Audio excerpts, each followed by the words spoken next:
Hello again and welcome to airgunweb.com. My name is Rick Utzler and I'm very glad that you could join us again today. For our review today, we're going to take a look at the new Ruger Airhawk Elite. I've had a lot of people ask me about this rifle. The guys over at Pyramid Air were kind enough to send one along. They sent it out here to Texas so I'd have the opportunity to really put it through its paces in a real world environment. This is just going to be a simple video talking about the gun, and I'm going to ship it back to South Carolina so I can put it on the bench and really see what it can do for some real accuracy. But today we're going to take a look at the gun, and then I've set up a few targets, so we're going to simulate some hunting environments and see how we do. Let's take a look at the gun. As we take a look at the Ruger Airhawk Elite, we can see that it has a very, very nice stock. It's also ambidextrous stock. There's a cheek piece, a raised cheek piece on both sides. The wood's a little softer than I'd like. It's going to be susceptible to nicks and dings, so you need to be careful with the stock if you want to keep it pristine. Mine's already got a little bit of a mark right there at the back. You can see it underneath the cheek piece there. The trigger's a nice trigger. The muzzle brake is a good heavy muzzle brake. It adds to the balance of the gun, makes the gun a little bit easier to cock because you got a little extra distance there. The rest of the rifle is it's just a nice feeling, very well balanced rifle. I like it quite a bit. Some of the things that I don't particularly care for, it suffers from barrel droop, which required me to shim the back of the scope.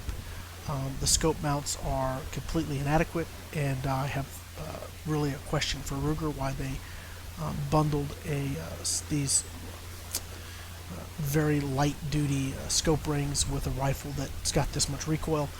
It's impossible to hold the scope still. You'll need to replace those rings if you buy this gun. If you order it, make sure you just order another set of rings with it because you're going to need them.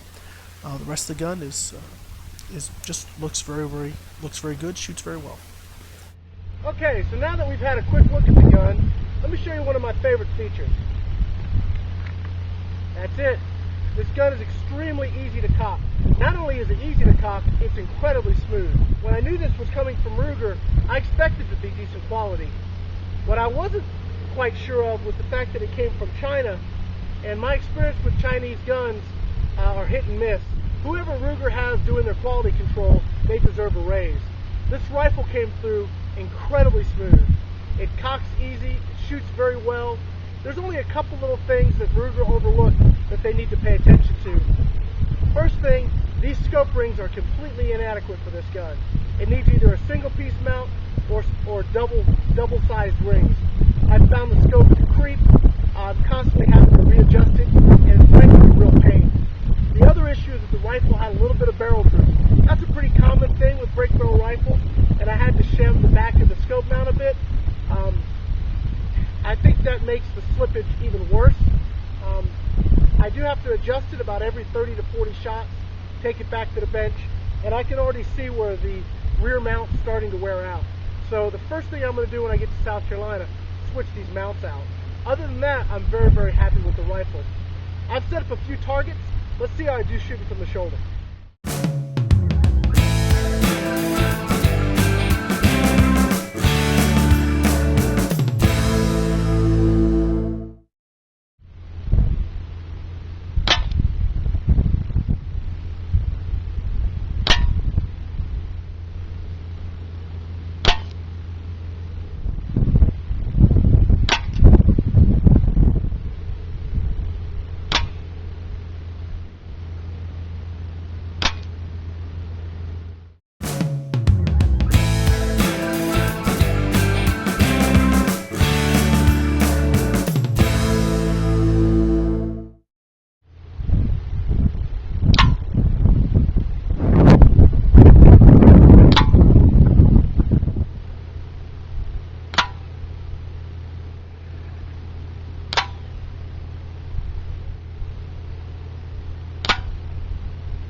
That pretty much wraps up our first look at the Ruger Airhawk Elite.